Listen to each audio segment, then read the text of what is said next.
CGPSC prelims की परीक्षा हुई है 2020 की। उसके प्रीलिम्स का पेपर वन डिस्कस करना चाहता हूँ। और इसका मोटिव यही रहेगा कि मैं आपको अपनी जो बेसिकली जो स्ट्रेटजी है मेरी प्रीलिम्स एग्जाम को टैकल करने की, उसको आपके साथ शेयर करना चाहता हूँ।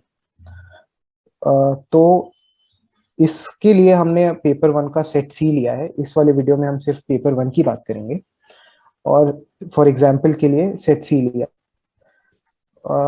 तो आगे बढ़ते हैं हम लोग नेक्स्ट स्लाइड की तरफ। सबसे बेसिक स्ट्रैटेजी मैं अपने एग्जाम की बताना चाहता हूँ, इसको मैंने कैसे फेस किया।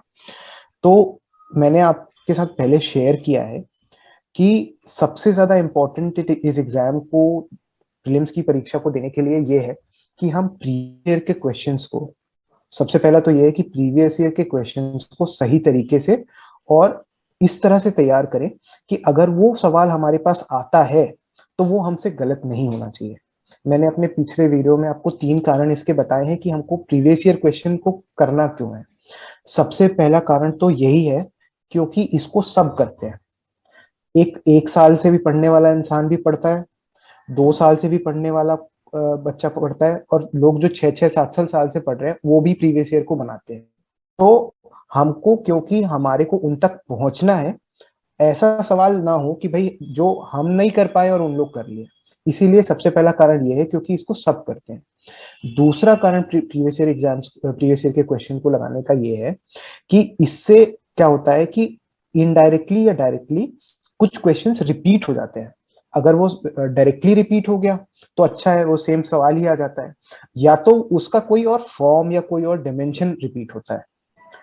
और तीसरा कारण इसमें यह है कि जब हम प्रीवियस ईयर्स को लगाते रहते हैं तो हमारे अंदर एक अंडरस्टैंडिंग डेवलप होती है कि भाई जब इस तरह का सवाल आया है तो इसी के साथ साथ जुड़ा हुआ ऐसा कोई और सवाल भी आ सकता है। ये एक अंडरस्टैंडिंग डेवलप होती है, एक एप्टीट्यूड डेवलप होता है जो कि हमको आने वाले सवालों को प्रिडिक्ट करने में हेल्प कर सकता है। तो इसीलिए सबसे इंपॉर्टेंट हमारी प्रीलिम्स की स्ट्रेटजी में ये होना चाहिए कि हम प्रीवियस ईयर क्वेश्चंस को सॉल्व करें। उसके बाद दूसरा होता है हमारा स्टडी मटेरियल। अब क्योंकि मैं एक इंग्लिश मीडियम का स्टूडेंट हूं और मैंने बहुत ज्यादा छत्तीसगढ़ की तैयारी नहीं करी थी, तो मैं सबसे बेसिक सोर्सेज ही यूज करता था जो जो मार्केट में इजीली अवेलेबल हो, और फिर से वो ही मटेरियल यूज करता था जो कि सब करे। ऐसी चीज जो सब पढ़ रहे हैं मैं नहीं चाहता मैं उसको मिस कर दूं, इस तरह का मैं स्टडी मटेरियल चूज कर सकता है। तो मार्केट में मेरे हिसाब से जो बेसिकली स्टडी मटेरियल की जो चीजें हैं वो भी 3 हिस्सों में डिवाइडेड है। सबसे पहले तो स्टैटिक हिस्सा, जो कि हमारे थ्योरी के क्वेश्चंस को बनाने में मदद करेगा, चाहे वो छत्तीसगढ़ हो या फिर इंडिया का जनरल स्टडीज हो। इसके साथ साथ किसी भी कोचिंग के मटेरियल हो सकते हैं। कोई भी कोचिंग अगर आप करते हैं तो उसके भी आप टेक्स्ट नोट्स और उसको यूज कर सकते हैं। तीसरा हुआ करंट अफेयर की मैगजीन्स। ये 3 हिस्से हैं जो हमको करना है। करंट अफेयर्स लिख दीजिए। ये करंट अफेयर्स भी अगर हम देखें तो फंडामेंटली नॉर्मल करंट अफेयर्स की मैगजीन आती है। उसके साथ साथ कुछ ऐसे डॉक्यूमेंट्स होते हैं जो गवर्नमेंट रिलीज करती है ऑन एन एनुअल बेसिस, जिसको हमें पढ़ना जरूरी है। उसमें से सबसे पहला है अपना इकोनॉमिक सर्वे जो ईयरली आता है, हमारे स्टेट का बजट जो रिलीज होता है। उसके बाद कुछ मैगजीन्स होती हैं सरकार की, जैसे इस बार हम संबल जो रिलीज होती है स्टेट गवर्नमेंट से, संबल नाम की एक मैगजीन है। आप उसको पढ़ें, आप जानते होंगे कुछ लोग इसको। इसमें योजनाएं दी होती हैं और सरकार के द्वारा जितने भी काम किए जा रहे हैं पूरे साल में, उसका एक विवरण होता है इसमें। तो इसको करें। अब इसके सिवा जो स्टेट से रिलेटेड या नेशनल न्यूज में जो चीजें हैं करंट अफेयर्स की, उसमें उसके लिए मैं आपको सजेस्ट करूंगा कि आप एक अर्जुना नाम की किताब आती है। फेब्रुवरी में हमारा एग्जाम होता है, जनवरी में अर्जुना की 2 एडिशंस आ जाते हैं। 2 एडिशन मतलब एक होता है नेशनल लेवल का और एक होता है स्टेट लेवल का। मेरे हिसाब से अगर आप इस एग्जाम को, इस प्रीलिम्स की परीक्षा को निकालना चाहते हैं तो इतने स्टडी मटेरियल की चीजों के साथ आप अच्छे से कर सकते हैं। और स्टैटिक हिस्से के लिए अगर आप मैं स्टडी मटेरियल बताऊं तो सबको पता है, सब यूज करते हैं, हरिराम पटेल की छत्तीसगढ़ की एक किताब आती है। और वो मेरे ख्याल से प्रीलिम्स निकालने के लिए बहुत सफिशिएंट सी चीज है।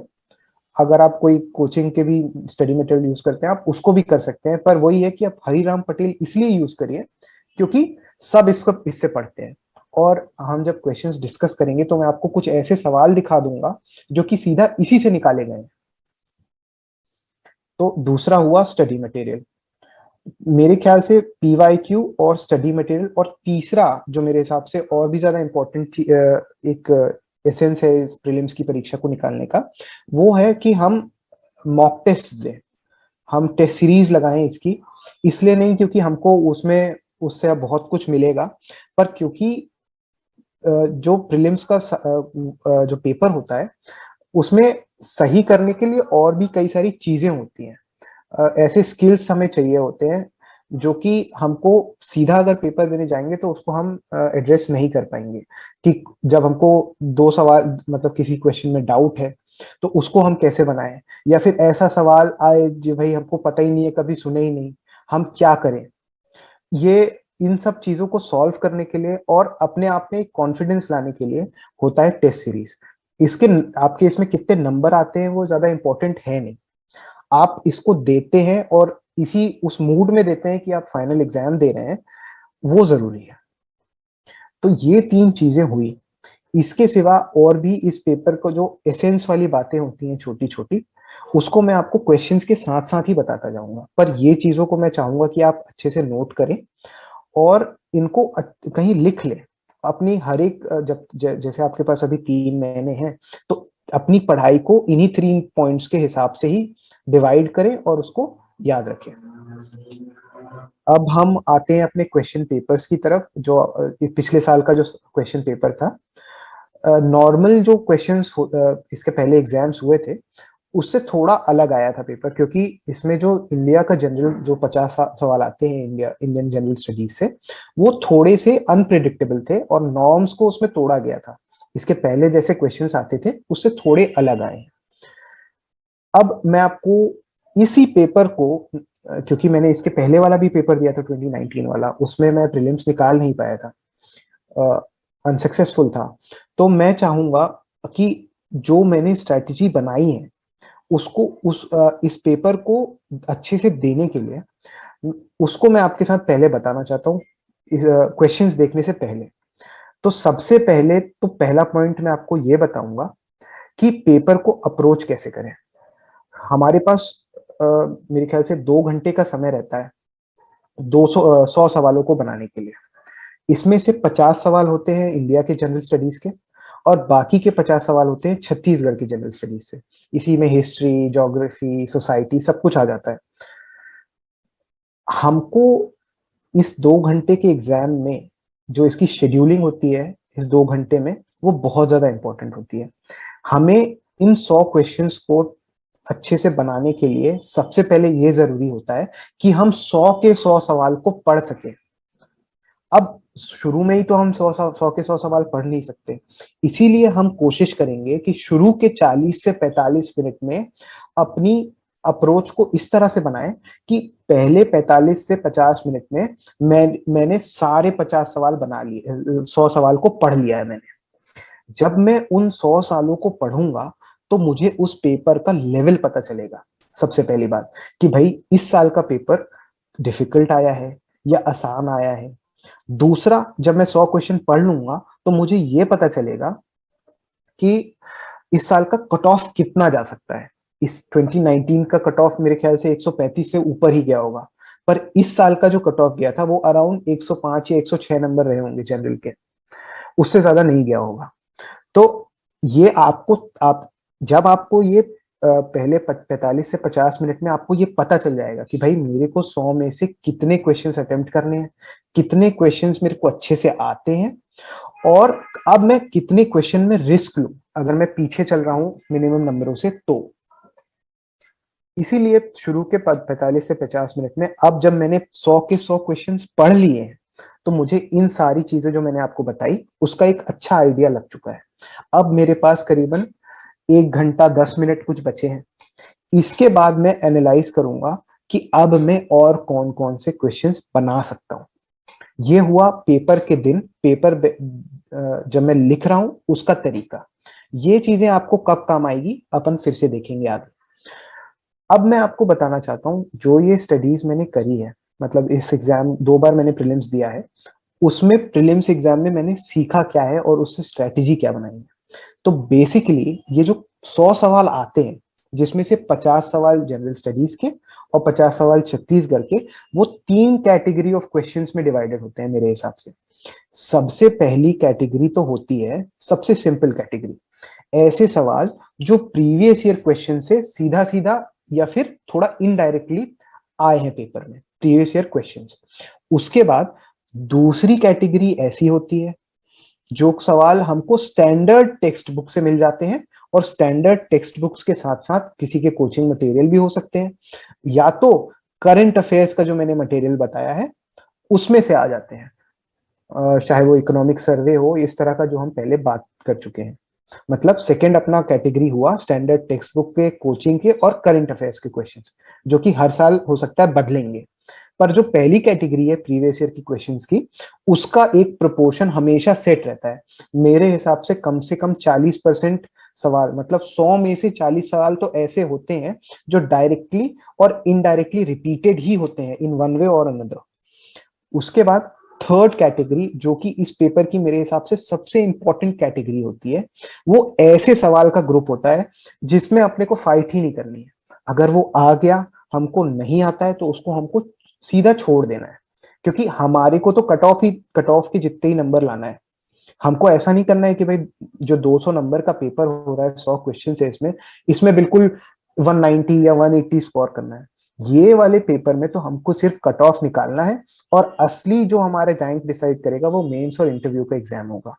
तो ये जो 3 पॉइंट मैंने आपको बताए हैं, अब बिल्कुल भी ये मत सोचिएगा कि ये बहुत ज्यादा साइंटिफिक तरीका है, इतना कौन पढ़ता है। ये बिल्कुल रूडिमेंट्री तरीका है, एकदम बिहेवियरल है, व्यवहारिक तरीके से अगर आप इसको तैयारी करेंगे तो आप भी इन इन 100 क्वेश्चंस को इन 3 कैटेगरी में बांट सकते हैं। Previous year questions, standard book से आए हुए क्वेश्चन, और ऐसे क्वेश्चन जिसमें तो अपने को परेशान होना ही नहीं है, आए तो आए, नहीं आना है तो नहीं आए। अब जब हमारी तैयारी अच्छी हो गई है, हमने मिनिमम अमाउंट ऑफ रिवीजन की जरूरत है, हमने सब अच्छे से कर चुका है, तो यही 3 पॉइंट में आप एकदम क्लियर हो जाएंगे। जब आप अपने पहले 45 से 50 मिनट में 100 क्वेश्चंस पढ़ चुके होंगे, तो आपको समझ में आ जाएगा कि हाँ भाई 100 क्वेश्चन मैंने पढ़ लिए हैं। उन 100 क्वेश्चन को मैंने उन्हीं 3 कैटेगरी में डिवाइड कर दिया है। अब आपको डिसाइड करना है कि देखो भाई, ये वाला प्रीवियस ईयर का क्वेश्चन है, इसको तो मेरे को बनाना ही बनाना है और सही बनाना है। क्यों? क्योंकि मेरे को कट ऑफ तक पहुंचना ही है। अगर मैं कट ऑफ तक पहुंचूंगा ही नहीं तो कट ऑफ पार ही नहीं कर पाऊंगा। ये प्रीवियस ईयर क्वेश्चंस जो लोग भी सिलेक्ट होते हैं, वो ये प्रीवियस ईयर क्वेश्चन जरूर बनाते हैं। इसीलिए हमको सबसे पहली कैटेगरी ये करनी है, ताकि हम कट ऑफ तक पहुंच पाए। उसकी बात की बात हुई जो अपना सेकेंड पॉइंट है, हम जो ऐसे क्वेश्चन जो स्टैंडर्ड बुक से आते हैं, जब हम 100 क्वेश्चन पढ़ चुके हैं, तो हमको ये वाली कैटेगरी के भी क्वेश्चंस पता चल जाएंगे कि भाई ये वाला नया क्वेश्चन आया है, पर ये मेरा पढ़ा हुआ है, इसको मैं बनाऊंगा। उसके बाद तीसरी कैटेगरी, क्योंकि हमें बहुत ज्यादा प्रेशर होता है पेपर देते समय, काफी एब्सर्ड या नए सवाल देख के हमको काफी ज्यादा विचलित होते हैं हम कि भाई ये क्या आ गया पेपर में। तो उसके लिए भी हमको पहले से ही प्रिपेयर होना है कि भाई हाँ, ऐसी कैटेगरी के भी क्वेश्चन आएंगे जिनको मेरे को सीधा सीधा छोड़ देना है। इस कट ऑफ को पार करने के लिए ये मेरी कोई मदद नहीं करेंगे। उसको हम कुल मिला के आसानी से छोड़ सकते हैं बिना किसी टेंशन के, और स्मूथली बड़े मोटिवेटेड तरीके से पेपर दे सकते हैं, बिना कॉन्फिडेंस को लूज किए हुए। अब जब आपकी तैयारी अच्छी होगी, जितनी अच्छी तैयारी, जितना अच्छा रिवीजन, इन तीनों कैटेगरी में उन सवालों को बांटना उतना ही आसान हो जाएगा। जिस समय आपको पता चल जाएगा कि हाँ भाई 100 क्वेश्चन मैंने पढ़ लिए, इन 3 कैटेगरी में मैंने उनको बांट लिया, आपको आसानी से आइडिया लग जाएगा कि भाई इस साल का तो पेपर टफ आया है, या इस साल का पेपर बहुत आसान आया है। कट ऑफ ऑलमोस्ट मान लो 120 जाएगा या 150 जाएगा, 105 जाएगा, जो भी जाएगा, आपको इन तीनों कैटेगरी ऑफ क्वेश्चंस को देख के उसको आराम से आइडेंटिफाई कर लेंगे कि भाई कितना जाएगा। अब जैसे ये थर्ड कैटेगरी है, जो सवाल हमको छोड़ने हैं, जब आपने इतने अच्छे से तरीके से तैयारी करी है, कैटेगराइजेशन कर लिया है, तो आपको पता है कि भाई ये सवाल उटपटांग आया है। अगर अगर ये मेरे को नहीं आता तो मोस्ट ऑफ द लोगों को नहीं आता होगा, मैं इसको बड़ी आराम से छोड़ सकता हूँ। कोई बना भी रहा है तो बनाए, जिसको 150 लाना है वो इसको बनाएगा, उससे हमको कोई मतलब नहीं है, क्योंकि वो थोड़ी ना डिसाइड कर रहा है हमारी रैंक या हमारे नंबर, हमको तो सिर्फ कट ऑफ पार करना है। तो उस कैटेगरी को हम आराम से छोड़ देंगे। अब बचे दो कैटेगरी जिसको हमको अटेम्प्ट करने हैं, प्रीवियस ईयर क्वेश्चंस वाले सवाल और स्टैंडर्ड बुक से आए हुए सवाल। इन दोनों को हमको कैसे भी करके, इन्हीं दोनों को खेल के हमारे स्कोर को मैक्सिमाइज करना है। क्योंकि मेरे हिसाब से इस बार का जनरल का कट ऑफ 105 106 गया होगा, तो इस एनालिसिस को, इस पेपर को जब हम डिस्कस करेंगे, इस चीज को दिमाग में रखेंगे कि भाई हमको 150 105 नंबर तक पहुंचना है, उससे ज्यादा हमको फाइट ही नहीं करनी, एकदम मिनिमम वाली अप्रोच लेके चलना है, ताकि आपका प्रिपरेशन 6 महीने का भी हो या 3 महीने का या 6 साल का भी हो, आप कट ऑफ को बस पार कर लें। अब अपन चलेंगे क्वेश्चंस देखने। तो ये सबसे पहली कैटेगरी का है, जो पहले 50 सवाल या पहले या दूसरे सेट के हिसाब से वैरी करते हैं। जो जनरल स्टडीज इंडिया का पोर्शन है, उसमें से ऐसे सवाल देखते हैं जो कि PYQs हो। ऐसे सवाल को हमको शुरू के 40 से 45 मिनट में ही बना देना है, पढ़ते साथ ही हमको बन जाना चाहिए, उसी समय हम पेपर में मार्क करेंगे। जरूरी नहीं है कि हम उसी समय गोले वोले भरेंगे, आप 40 से 45 मिनट बाद जब अपने क्वेश्चन पेपर में पूरा भर लें, उसके बाद आप बोले आराम से भर सकते हैं, बहुत समय रहेगा आपके पास। तो हम अब एक एक करके ये क्वेश्चंस देखते हैं इस कैटेगरी वाले। देखिए, सबसे पहला सवाल है, a party can be recognised as a state party when. ये बिल्कुल ही बेसिक सवाल है। अगर आप घटना चक्र सॉल्व करेंगे पॉलिटी के, तो आपको ये सवाल किसी ना किसी रूप में मिल जाएगा। यही सवाल ना मिले, पर ये जो इसके 4-5 जो मेरे ख्याल से क्राइटेरिया होते हैं for a party to be recognised as a state party by the election commission, उसके कई सारे पॉइंट्स दिए होते हैं। सीधा का सीधा लक्ष्मीकांत की किताब अगर आप पढ़ते हैं, स्टैंडर्ड जो बुक है, उससे आप इसको कर सकते हैं। और अगर आप बुक नहीं भी पढ़ रहे हैं, मान लीजिए आपको 3 महीने में इतना समय नहीं मिला कि आप इतनी बड़ी बुक पढ़ पाए, तो अगर आप सिर्फ घटना चक्र सॉल्व कर रहे हैं, उसमें आपको ये पॉइंट, यही सेम सवाल नहीं मिले, पर ऐसा कोई ना कोई सवाल जरूर मिल जाएगा। अगर छत्तीसगढ़ के सवाल में, छत्तीसगढ़ के PSC में ना आया हो, तो किसी ना किसी की PSC में आया ही होगा, यूपी हुआ, बिहार हुआ, या फिर UPSC में भी हो जाए, ये सवाल आपको उसी के उसी तरीके से मिल जाएगा। उसके बाद अपन देखिए सेकंड सवाल आते हैं। अब इसमें क्वेश्चन 40 लिखा है क्योंकि उसको स्क्रीनशॉट लेके मैंने चिपकाया है। ये सवाल भी देखिए, ये करीबन प्रीवियस ईयर के उसमें क्वेश्चन नंबर 40 किसी ना किसी फॉर्म में आया ही हुआ होगा। और इतना बेसिक सवाल है राइट टू प्रॉपर्टी को लेकर, कि ये अगर आपने पॉलिटी बिल्कुल भी नहीं आती, आप प्रीवियस ईयर ही पढ़ के चले गए, तो भी आपको ये समझ में आ जाएगा कि भाई ये फंडामेंटल राइट थी पहले, अब इसको हटा दिया गया था 1978 में। अब ये किस तरह की राइट है, ये लीगल राइट है कि कॉन्स्टिट्यूशनल राइट है, या जैसी भी राइट हो, ये आपको प्रीवियस ईयर की बुक को ही सॉल्व करके इसका आंसर आपको पता चल जाएगा। ऐसे सवाल, मैं आपको फिर से बता रहा हूं, हम गलत करना अफोर्ड नहीं कर सकते, क्योंकि जब ऐसे सवाल जो सब बना रहे हैं उसी को हम गलत कर देंगे, तो कट ऑफ तक पहुंच ही नहीं पाएंगे। ऐसा ही अपन अगले सवाल को देखते हैं। ये 36 सवाल जो सेट सी में था, who had presided over the inaugural session of All India Trade Union Congress held in 1920। ये भी same to same previous year की किताब का, प्रीवियस ईयर का सवाल है, किसी ना किसी PSC में ये आया ही हुआ है। अगर आप इसको देखेंगे तो इसका मेरे ख्याल से लाला लाजपत राय जी ने इसको वो किया था, प्रिसाइड किया था। या इसके आंसर क्या है उस पर अभी अपने को नहीं जाना है, क्योंकि अब यही पेपर सेम तो फिर आने नहीं वाला। पर इसके पीछे जो लॉजिक मैं आपको बताना चाह रहा हूं, उस पर प्लीज ध्यान दीजिए। मैं बताना चाह रहा हूं कि प्रीवियस ईयर के क्वेश्चन से ये सवाल किसी ना किसी फॉर्म में लिया गया है, ये इसका मोटिव है हमारे सेशन का। क्वेश्चन नंबर 22 देखिए, एसिड रेन। अब एसिड रेन लूसेंट की बुक हो या घटना चक्र हो या जो भी कोई किताब हो प्रीवियस ईयर की, ये सवाल उसमें जरूर रहता ही रहता है। और अगर आपने प्रीवियस ईयर नहीं बनाया है तो भी अपने बेसिक तैयारी करिए, उससे भी आपको पता चल जाएगा कि नाइट्रिक एसिड से भी बनता है और सल्फ्यूरिक एसिड से भी बनता है। एकदम आसान। अगर हम यही सवाल गलत कर देंगे तो वहां कट ऑफ तक पहुंच ही नहीं पाएंगे, और फिर पेपर निकलना तो बहुत ही मुश्किल हो जाएगा। जब आपको ऐसे सवाल ही नहीं बन रहे हैं जो सब बना रहे हैं, तो आप वो सवाल बना के भी क्या फायदा है जो आप मतलब जो आप ही बना रहे हो बस, और कट ऑफ ही नहीं क्लियर हो रहा है। इसके बाद अगला सवाल देखते हैं। Who was the first president of British India association. अब ये भी इतनी बार आया होगा, कम से कम 3 4 5 बार तो ये सवाल आया ही होगा। यूपीपीएससी में ही 3 4 बार आ गया होगा ये सवाल। इसमें बिल्कुल भी कुछ नहीं करना है, राधाकांत देव आंसर है। और we can not afford to get confused. अगर आप इसी सवाल में कंफ्यूजन हो जा रहे हो तो ऐसे सवाल जो आपको नहीं आते उसके लिए आपको सोचने का समय ही नहीं मिलेगा। तो रिवीजन आपका प्रीवियस ईयर का इतना ज्यादा होना चाहिए कि आपको भाई ऐसे सवाल जो रिपीट हो रहे हैं उसमें सोचने की ही जरूरत ना पड़े। First president British India association, आपको पता होना चाहिए भाई, मेरी दिमाग में इमेज होनी चाहिए कि ये तो मैंने प्रीवियस ईयर में पढ़ा है, प्रीवियस ईयर का सवाल आया, राधा कांदेव आंसर है, इससे सिवा कुछ सोचना ही नहीं।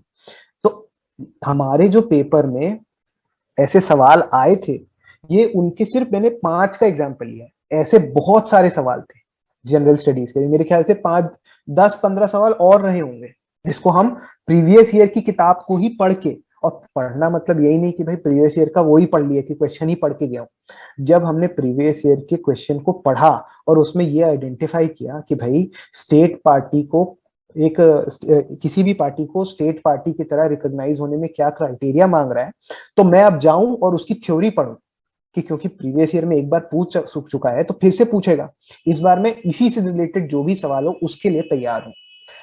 ये हुआ ऐसे, इस छोटा सा सेट है सिर्फ 5 सवालों का, ऐसे ही बहुत सवाल थे हमारे पेपर में। अगर आप अब जाएं, मैं सजेस्ट करूंगा कि आप जाइए उस पेपर को फिर से देखिए और आइडेंटिफाई करिए कि ऐसे सवाल इंडिया के जनरल स्टडीज के पीवाईक्यू में कौन कौन से थे जो कि इनडायरेक्टली और डायरेक्टली रिपीट हुए। और जब आप अपनी टेस्ट सीरीज सॉल्व करेंगे तो इसी अप्रोच के साथ उसको पेपर में दीजिएगा, ताकि आप जब मेन एग्जाम दे तो ये प्रोसेस ही आपके लिए बहुत आसान हो जाए। इसके बाद अपन नेक्स्ट कैटेगरी ऑफ क्वेश्चन में आते हैं, जनरल स्टडीज के ऐसे सवाल जो स्टैंडर्ड बुक से या करंट अफेयर्स के मटेरियल जो मैंने आपको सजेस्ट किया उससे बन जाए। तो सबसे पहले देखिए, ये पेपर गोल्ड वाला क्वेश्चन है। अब आपको ध्यान होना चाहिए, अगर आप एक अच्छे स्टूडेंट हैं तो आपने मेंस की तैयारी भी करी होगी। मेंस की तैयारी में पेपर 7 में आपको पता होगा कि इंटरनेशनल ऑर्गेनाइजेशंस बहुत इंपॉर्टेंट होते हैं, उसमें सिलेबस का हिस्सा है। जब आप उसको पढ़ रहे हैं तो आप आईएमएफ भी पढ़ेंगे, इंटरनेशनल मॉनेटरी फंड। तो उसके बाद आपको पता चलेगा कि भाई आईएमएफ जो होता है इसको पढ़ना है हमको। और अगर आपने मेंस की तैयारी करी है तो ये आपके लिए सवाल बहुत आसान हो जाएगा। कहीं से पढ़ना या ना पढ़ना, एकदम बेसिक सा सवाल है जो कि आपसे सही होना ही चाहिए। अगर इसको आप गलत करेंगे तो फिर आप फिर से पीछे हो जाएंगे, आप अपने फिर आपका एकदम फिर लक के ऊपर डिपेंड करेगा। उसके बाद 47 सवाल देखिए, साइंस का है कि भाई कॉन्वेक्स मिरर से किस तरह की इमेज बनती है जब मेरे ख्याल से when the object is placed between infinity and the pole. बहुत ही बेसिक सवाल है, प्रीवियस ईयर में 100 बार आया होगा। 11th 10th के बच्चों से ये बिना कुछ किए बन जाता है। आपको भी इसमें वहां पे बैठ के सोचना नहीं है, डायग्राम नहीं बनाना है कि भाई कहाँ पे बनेगा कहाँ पे बनेगा, ये सब नहीं करना है हमको। आपको रटा नहीं है तो डायग्राम बना सकते हैं अगर आप समझे हुए हैं, पर क्योंकि ये अपनी टेक्स्ट बुक का सवाल है, स्टैंडर्ड्स के एनसीईआरटी में मिलेगा, ऐसे सवाल हमको गलत नहीं करने हैं। तो ये भी हमको 100% इसको सही करना है। उसके बाद हम क्या करेंगे, अगला सवाल देखिए, इसमें क्या लिखा हुआ है, 42nd question, 4 rivers have been mentioned, इसको आप डिक्रीजिंग ऑर्डर ऑफ रिवर की लेंथ से अरेंज करिए। तो इसको आप पढ़ेंगे ना तो इसमें देखिए डिक्रीजिंग ऑर्डर लगा है, क्वेश्चन में मार्क कर दीजिए कि क्या पूछा है, डिक्रीजिंग ऑर्डर पूछा है। किसके डिक्रीजिंग ऑर्डर पूछा है, लेंथ के हिसाब से डिक्रीजिंग ऑर्डर पूछा है। तो एकदम बेसिक सवाल है ये, आपसे ये बनना ही बनना चाहिए। अगर आप नहीं बन रहा है तो फिर से आप पीछे हो जा रहे हो। जब आप इसको बनाओगे, इरिस्पेक्टिव ऑफ इसका आंसर क्या हो, ए हो बी हो डी हो, इस तरह के सवाल हमसे बनने चाहिए। उसके बाद ये देखिए question number 17, in which amendment of the constitution Indian forest were transferred from state list to the concurrent list. अब मैं आपको एक्चुअली इंग्लिश वाला ही मैंने लिया है क्योंकि मैं इंग्लिश ही पढ़ता था, इंग्लिश वाला ही, मैं इंग्लिश मीडियम का हूं तो इंग्लिश वाले ही क्वेश्चन पढ़ता था। आप इसके साथ हिंदी वाला सवाल भी देख सकते हैं, कोई डिफरेंस नहीं आएगा अप्रोच में, हिंदी हो चाहे इंग्लिश। अब क्या है कि काफी नया टाइप का सवाल है। नॉर्मली हम इस चीज को नहीं पढ़ते कि Indian forest were transfer from state list to the country कब हुआ होगा। पर इसमें ऑप्शंस देखिए, 41st, 42nd, 43rd, 45। अब क्या है भाई, ये जो 42nd कॉन्स्टिट्यूशनल अमेंडमेंट एक्ट है, ये तो मतलब अगर आप मानो अगर ये ऑप्शन में है तो उस चीज का आंसर 42nd ही होगा। क्योंकि इस तरह का आप अगर आप पढ़े हैं पॉलिटी, इंडियन पॉलिटी, तो आपको पता है कि इसको मिनी कॉन्स्टिट्यूशन बोलते हैं और उल्टी सीधी बहुत सारी बातें होती हैं। तो इसको आप ऐसे एक कैलकुलेटेड या साइंटिफिक गेस, जो भी इसको आप बोलते होंगे, उस तरह की चीज कर सकते हैं। तो ये उसी में सही हो जाना है, बहुत ज्यादा हमको पढ़ने की जरूरत नहीं है। इसके बाद अपन थोड़े से करंट अफेयर्स के ओरिएंटेड सवाल देखते हैं।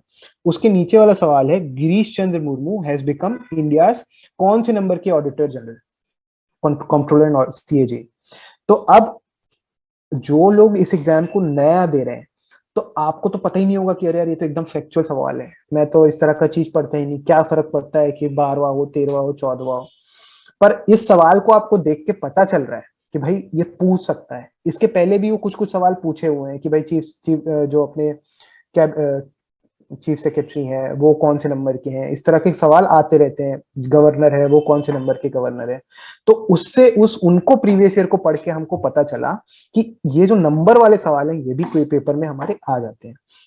और जो अर्जुना की मैंने आपको किताब बताई है करंट अफेयर्स में, उसमें ये सवाल ऐसे ही का ऐसे ही दिया हुआ था कि जो उसमें पर्सनैलिटीज का मेंशन रहता है, उसमें वो लिखा हुआ था कि 14th सीएजी बने। तो मैंने वो किताब को अच्छे से पढ़ी थी, उसको बिल्कुल रटा हुआ था। तो इसमें मेरे को बिल्कुल भी सोचना नहीं पड़ा। अब इस सवाल को आप गेस कर ही नहीं सकते, क्योंकि 12वां, 13वां, 14वां, 15वां एक ही लाइन से दे दिया है। अगर फर्स्ट, 7th, 13th, 20th ऐसा ऑप्शन होता तो आप उसको बना भी सकते थे। पर इतना पास दे दिया है कि अगर आपको ये नहीं आता है तो आपको इसको छोड़ना पड़ेगा। थर्ड कैटेगरी ऑफ क्वेश्चन बन जाएगा ये, अगर आपको नहीं आता है तो।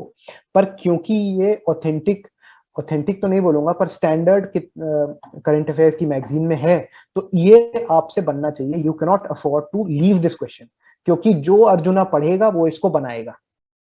उसके बाद देखिए 11th question, which ICC cricketer has been declared ICC men's test player of the year. अब क्योंकि मैं क्रिकेट देखता हूं तो मेरे को इसमें बहुत ज्यादा दिक्कत ही नहीं हुई। ओडीआई हो या ओवरऑल हो या टेस्ट हो या जो कोई भी हो, मेरे को सारे याद थे। तो मैंने इसमें बताया कि स्टीव स्मिथ था भाई, इसमें मेरे को समय ही नहीं लगा। और करंट अफेयर की अर्जुना जो थी उसमें ये दिया हुआ था, मैंने सही किया। मैंने अपने दोस्त को पढ़ाया था, उसने गलत किया, उसको पता ही नहीं था कि और 3 प्लेयर है कौन। उसको सिर्फ विराट कोहली ही पता था, तो वो विराट कोहली ही मार के आया। जबकि मैंने उसको बताया था भाई टेस्ट में नहीं मिला है उसको। तो हमको ये, अब क्योंकि ये, अब देखो, अब क्रिकेट का पूछा है, फुटबॉल का भी पूछ सकता है या किसी और स्पोर्ट्स का भी पूछ सकता है, लेकिन एकदम ही ऐसे स्पोर्ट्स का, खो खो खो का मत पढ़ लेना कि उसमें कौन जीता। इस तरह का इस तरह का सवाल इन जनरल क्योंकि आया नहीं हुआ है, तो हम उसको छोड़ सकते हैं।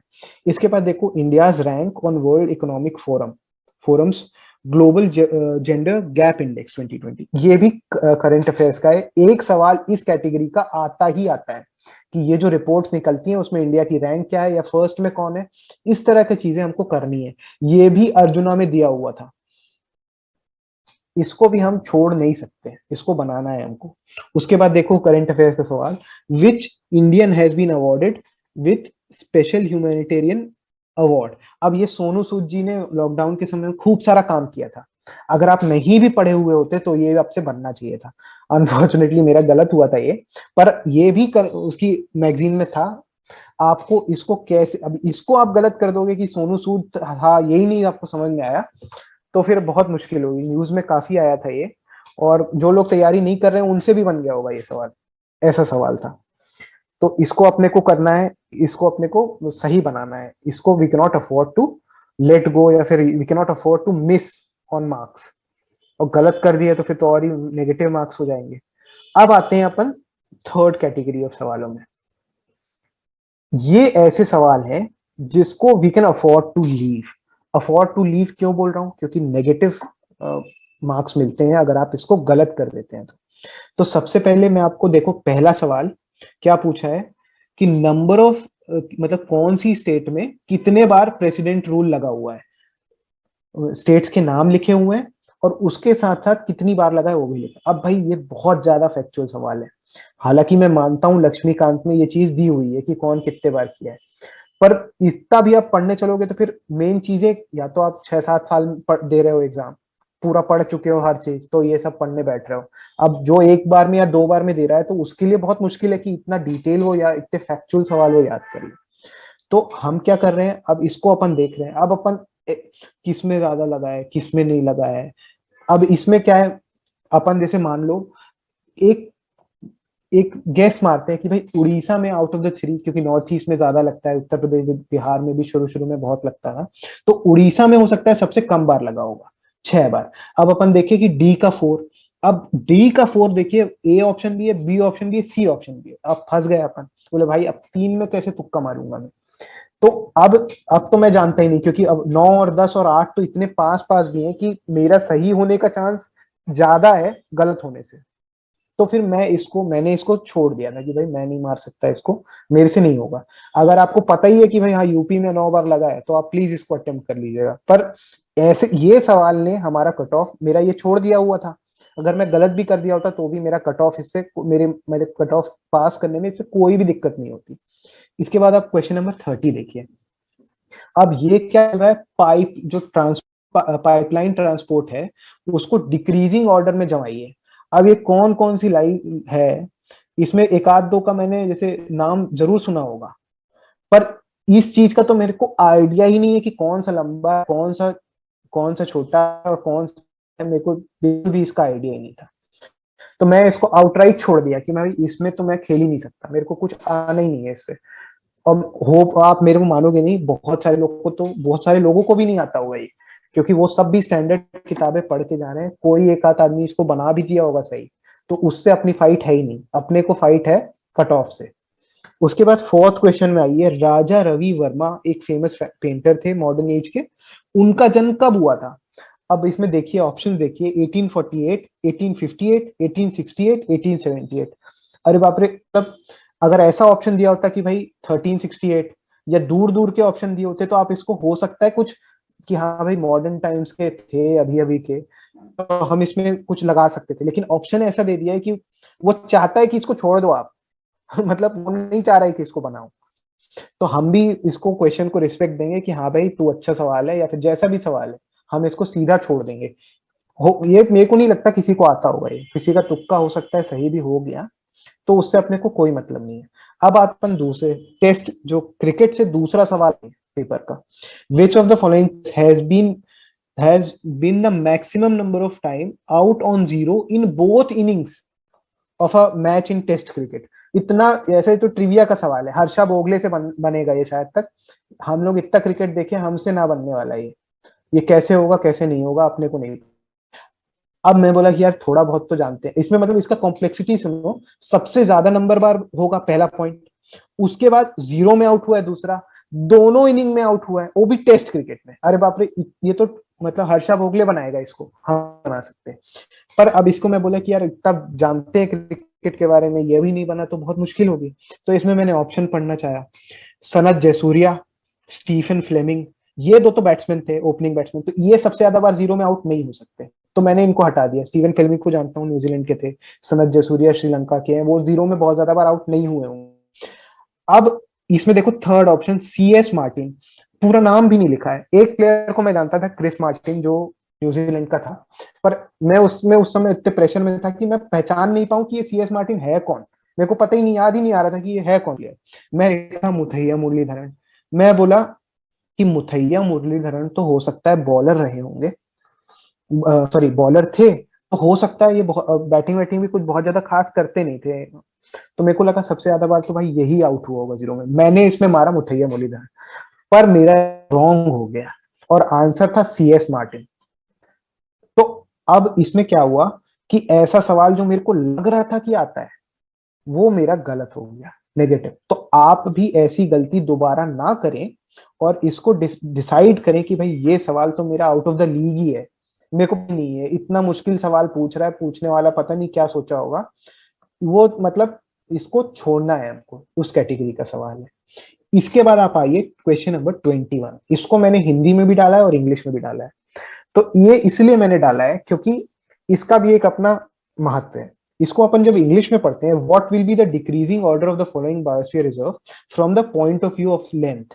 अब from the point of view of length, मैं बोला लेंथ के हिसाब से ये कैसा सवाल है, खूब परेशान हुआ, लेंथ लेंथ।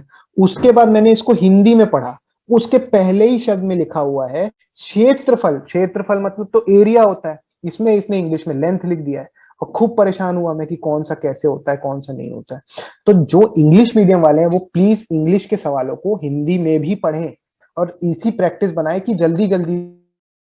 तो क्षेत्रफल के अनुसार, अब इसके बाद भी इसमें इसमें जो जो ऑप्शन दिए हैं, मेरे को इसमें बिल्कुल भी आइडिया नहीं था कि कौन सा एरिया के हिसाब से बड़ा है। मेरे को लोकेशन वोकेशन पता थी, विशेषता पता थी, पर इतना ज्यादा नहीं पता था कि भाई एरिया में कौन सा बड़ा है कौन सा छोटा है।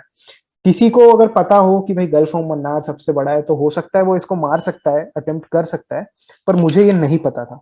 तो मैंने इसको उस कैटेगरी में डाला जो कि मुझे छोड़ना है।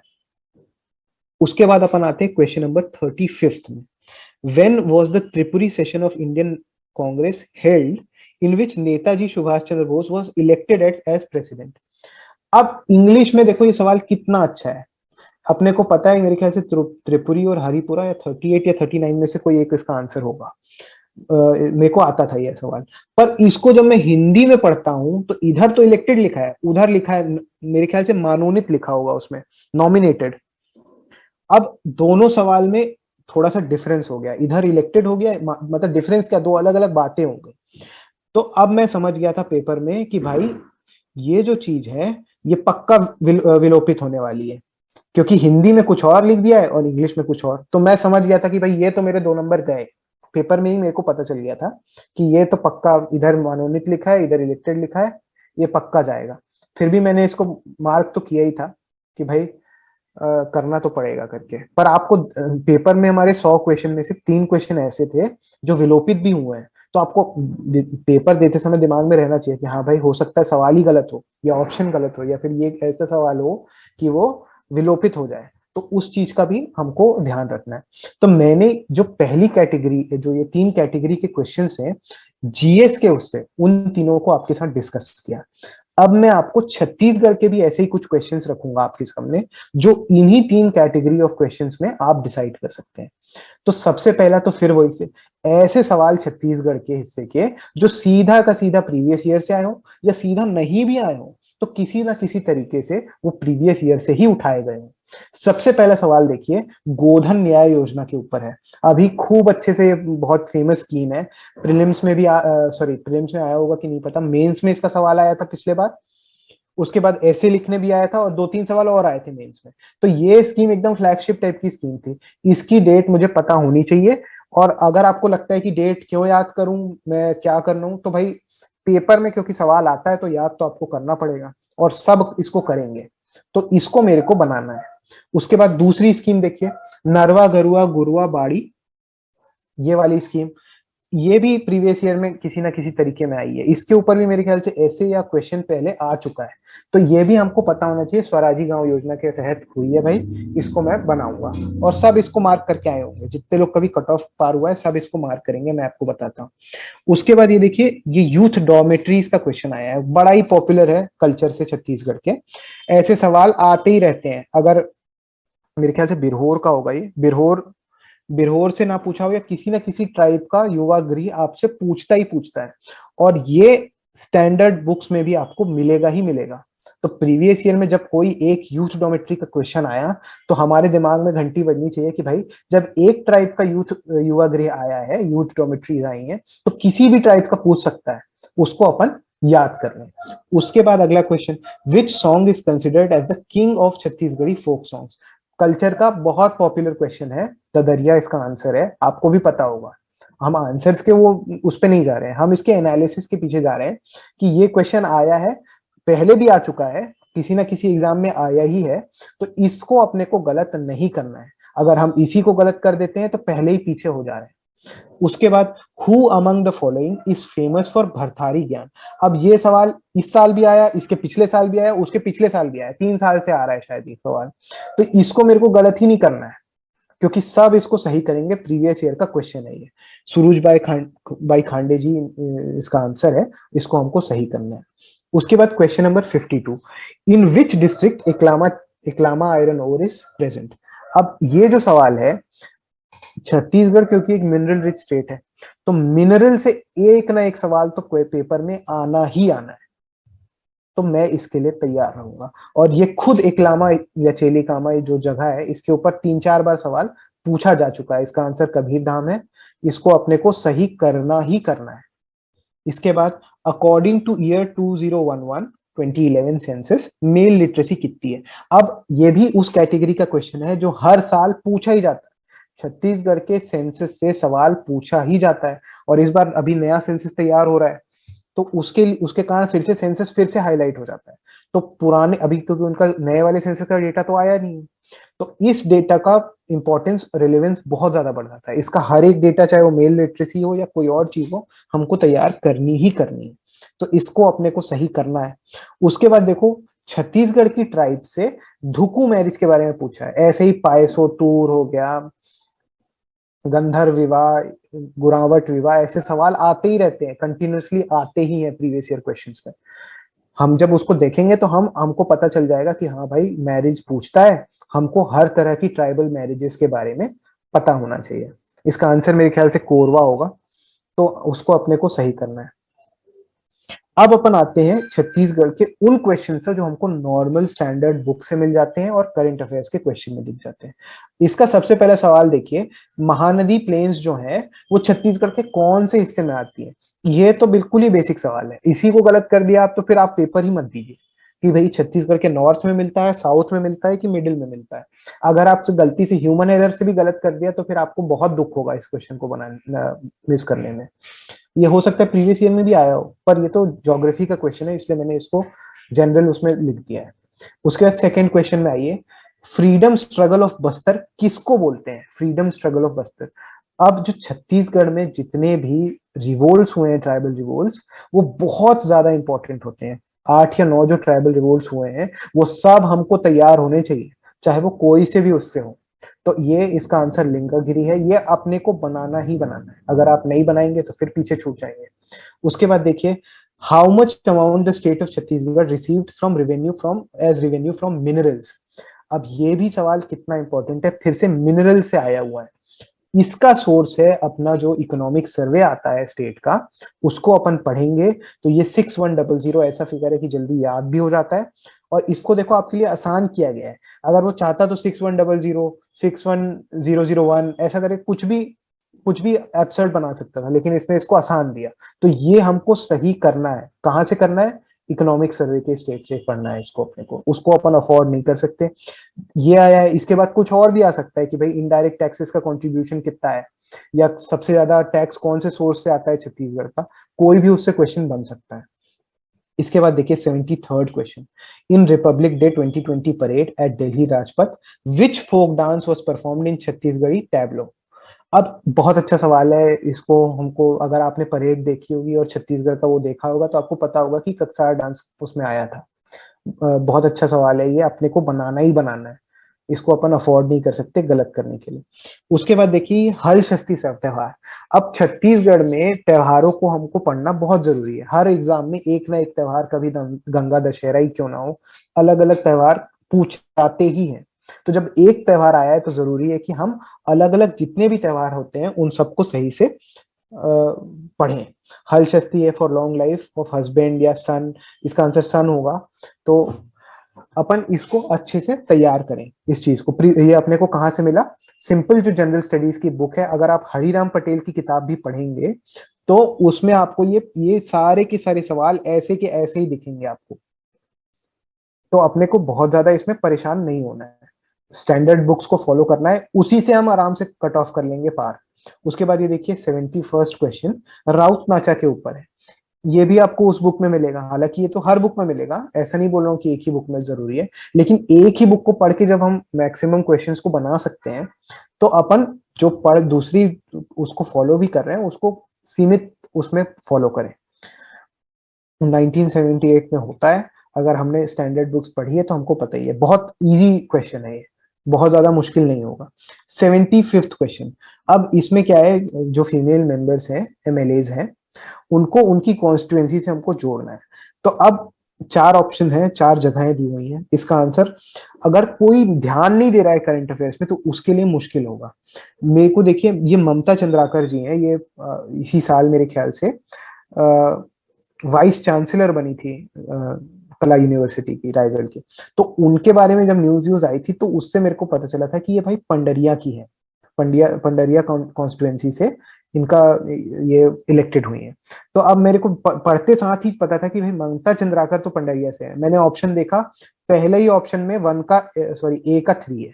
मेरे को जरूरत ही नहीं पड़ी कि आगे का कोई ऑप्शन ऑप्शन पढूं। अब क्योंकि उनके बारे में नीचे जो थी उनके बारे में मैं ज्यादा जानता भी नहीं था, सच ये है। तो मेरा उसी से बन गया। इस तरह से हम जनरल स्टडीज के क्वेश्चन छत्तीसगढ़ के और करंट अफेयर से जो छत्तीसगढ़ के आए हुए क्वेश्चन है उसको स्टैंडर्ड चीजों को फॉलो करके हम अच्छे से बना सकते हैं। हमको बहुत ज्यादा मेहनत इसमें करने की जरूरत नहीं। अब करंट अफेयर के सवाल इसलिए इतने कम है इसमें क्योंकि बहुत ज्यादा सवाल आए नहीं थे। पर मैं तो ये जो इकोनॉमिक सर्वे और बजट और इनसे जो क्वेश्चन बनते हैं और अर्जुना की मैगजीन में इस तरह की जो भी चीजें होती है उसको मैं करंट अफेयर्स के अंदर ही मानता हूँ। उसको मैं अलग से स्टैटिक नहीं मानता। अब अपन आते हैं ऐसे सवालों पे जो छत्तीसगढ़ के होके हमको छोड़ने हैं, अपने को नहीं पता। सबसे पहला ये देखो, जगन्नाथ, सबसे पहला क्वेश्चन है कि जगन्नाथ प्रसाद भानु जी की पहली बुक का नाम लिखिए। अब मेरे को ये पता था कि ये चारों की चारों बुक जो है जगन्नाथ प्रसाद भानु जी इन्हीं के द्वारा लिखी गई है। पर इसकी डिफिकल्टी इसने थोड़ी सी बढ़ा दी, ये बोल दिया कि भाई इनकी पहली कविता कौन है ये बताओ। मेरे को नहीं पता था कि कौन सी है। पर अब मैं बोला कि अब यार कुछ तो लगाना ही है टिक्का, तो इसको मैंने मार्क किया था। मेरा गलत हुआ था, मेरे दोस्त ने मार्क किया था छंद प्रभाकर, उसको पता नहीं कैसे सही हो गया। मैं पूछा भाई तेरे को पता था? बोला नहीं पता था, बस उसका लगा कि हो सकता है तो सही हो गया। पर अपन इसको नहीं भी अटेम्प्ट करेंगे तो बहुत बड़ी बात नहीं है। इसका निकालने से हमको कोई बहुत बड़ी बात मतलब कोई दिक्कत नहीं आएगी प्रीलिम्स एग्जाम निकालने में। उसके बाद छत्तीसगढ़ में देहरोरी जो मिठाई होती है वो कब खाई जाती है? अब ये तो मैं वैसे भी, मेरे को इतना ज्यादा इसके बारे में क्योंकि घर में बनती नहीं है तो मेरे को बहुत ज्यादा इसके बारे में नहीं पता था। ये पता था कि देहरोरी होता क्या है भाई। देहरोरी होता है देसी रसगुल्ला, इस टाइप की चीज होती है, रसगुल्ले जैसी मीठी। तो अब मैं बोला यार, क्योंकि मैंने जब शुरू के 100 क्वेश्चन पढ़ लिए थे तो मैं समझ गया था कि यार मैं बहुत ज्यादा रिस्क नहीं ले सकता। सॉरी, मतलब मेरे को थोड़ा सा रिस्क लेना जरूरी होगा, इसलिए मैंने तुक्के मारे। तो ये वाला 68 वाला सवाल मैंने तुक्का मारा, वो मेरा गलत हो गया, नेगेटिव हुए मेरे। पर ये तुक्का मैंने दिवाली मारा और ये मेरा सही हो गया। मेरे दोस्त ने इसमें कुछ और नवाखाई मारा था, उसका गलत हो गया। तो मेरा ये कहना है कि अपने थोड़ी सी कैलकुलेटेड रिस्क लेंगे तो हो सकता है। अब आप पूछिएगा मत कि दिवाली कैसे मारने हैं, मैं बोला भाई हो सकता है दिवाली में ही बनता होगा इसलिए दिवाली मारा, और कोई उसमें कोई मेरा सोच नहीं थी, पर दिवाली ही मारा मैंने।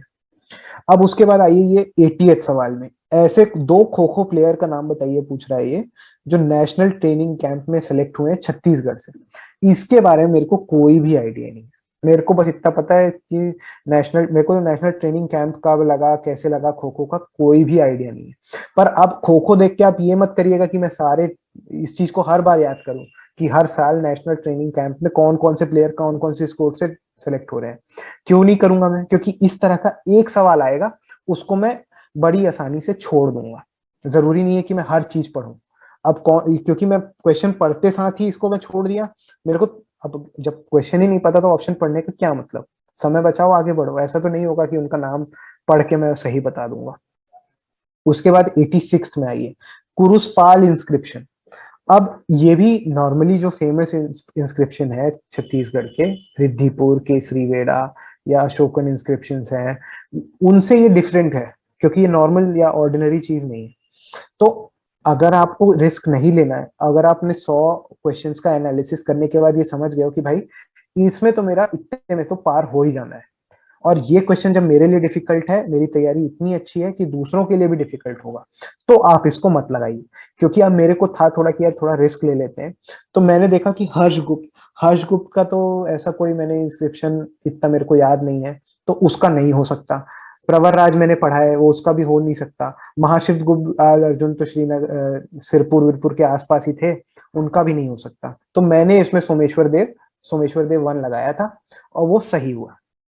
तो आप थोड़ा सा रिस्क ले सकते हो अगर आप लेना चाहो तो, पर कब लेना है रिस्क और कितना रिस्क लेना है, ये अगर आप सही से क्वेश्चंस को कैटेगराइज करेंगे, 40 से 45 मिनट के बाद इस एनालिसिस इसको एनालाइज करेंगे, तभी आपको पता चलेगा कि भाई तुक्का मारना कितना है। अब देखिए 80th वाले क्वेश्चन में मैंने जबरदस्ती तुक्का नहीं मारा, क्योंकि वो तो मैं सही कर ही नहीं सकता था, और इतनी किस्मत मेरी खराब है कि वो तो सही होना ही नहीं है, तो उसको मैंने सीधा छोड़ दिया। इसके बाद 90th सवाल देखिए, फ्लैग सत्याग्रह जो कि बिलासपुर में हुआ था, वो कौन सी तारीख को हुआ था। तो अब इसमें फ्लैग सत्याग्रह आसान चीज है, वो पढ़ते हैं लोग, बिलासपुर में क्या क्या हुआ था इस समय नॉन कॉपरेशन मूवमेंट के समय, वो भी लोग पढ़ते हैं। पर अब किस तारीख को ये फ्लैग सत्याग्रह हुआ था, ये काफी मुश्किल है। तो मेरे को पता था कि 1923 में हुआ है ना। तो मैं बोला कि 22 और 24 तो खत्म हो गया, वो तो नहीं हो सकता। अब 1 जनवरी और 31 मार्च, तो मैं बोला कि यार 1 जनवरी तो थोड़ा मतलब सही नहीं लग रहा है, तो मैंने बस ऐसे ही 31 मार्च मारा। और आपको लग रहा है कि ऐसे ही कैसे मार दिया, तो बस ऐसे ही मारा मैंने, उसमें कोई और वो नहीं है। मेरे को 31 मार्च ज्यादा सही लगा, तो वो भी मेरा सही हुआ। तो इस तरह से अब हमने सारी कैटेगरीज डिसाइड कर ली हैं। इस तरह से हम अपने इस एग्जाम को अप्रोच कर सकते हैं और आसानी। और मैं आपको ये बताना चाहूंगा, मेरे कट ऑफ से कोई बहुत ज्यादा नंबर नहीं आए थे। कट ऑफ अगर 105 106 गया होगा तो मेरे 110 या 111 नंबर रहे होंगे ज्यादा से ज्यादा। ऐसा नहीं है कि मैं 120 125 मार दिया था, ऐसा नहीं था। अब आपको इस पेपर में जो 2020 में ये हुआ कि जो छत्तीसगढ़ के 50 क्वेश्चंस थे, जिनको अब हमने 3 कैटेगरी में भी कैटेगराइज भी किया, वो बहुत ही आसान थे। मतलब उसमें ऐसे सवाल बहुत ज्यादा नहीं थे जो कि हम छोड़ें। जैसे आपके सामने मैंने 5 जो छोड़ने वाले सवाल है वो तो बता दिए, पर वो छोड़ने वाले तो थे, पर मैंने उनको फिर भी अटेम्प्ट कर दिए, और मोस्टली मेरे सही हुए, ज्यादा गलत नहीं हुए। तो आउट ऑफ द 50 मेरे ख्याल से जिन लोगों का सिलेक्शन हुआ होगा ना, उन्होंने आसानी से 40 सवाल उनमें से बना दिए होंगे। क्योंकि क्यों 40 सवाल बनाए होंगे ऐसा मैं इसलिए कह रहा हूं, क्योंकि जो पहली 2 कैटेगरी है ना, जो प्रीवियस ईयर वाले क्वेश्चन है और जो स्टैंडर्ड किताबों से आने वाले क्वेश्चन है, उनकी संख्या बहुत ज्यादा थी। मतलब उन दोनों कैटेगरी से आउट ऑफ 50 मतलब कम से कम 40 सवाल तो रही ही होंगे। मेरे ख्याल से 45 रहे होंगे अगर लोगों ने अच्छे से करी तो। और उसी तरफ दूसरी तरफ, जब जो इंडिया का पोर्शन था, जो इंडिया का जीएस आया था, उसमें ऐसे क्वेश्चन जो हमें छोड़ने हैं वो बहुत ज्यादा थे, और जो हमें प्रीवियस ईयर क्वेश्चन थे वो कंपेरेटिवली थोड़े कम थे, और स्टैंडर्ड क्वेश्चन भी कम थे। तो इसीलिए आपने नोटिस किया होगा कि इंडिया के 50 क्वेश्चन में लोगों ने बहुत ज्यादा स्कोर नहीं किया, क्योंकि उसमें ऐसे सवाल ज्यादा थे जो कि हमने कभी देखे ना हो, एब्सर्ड सवाल हो, ऐसे सवाल थे जो हमको छोड़ने हैं। तो मैं आपको यही सजेशन दूंगा कि आप इस अप्रोच को, अगर आपको अच्छा लगा हो, ये पसंद आया हो, तो आप इसको फॉलो कर सकते हैं।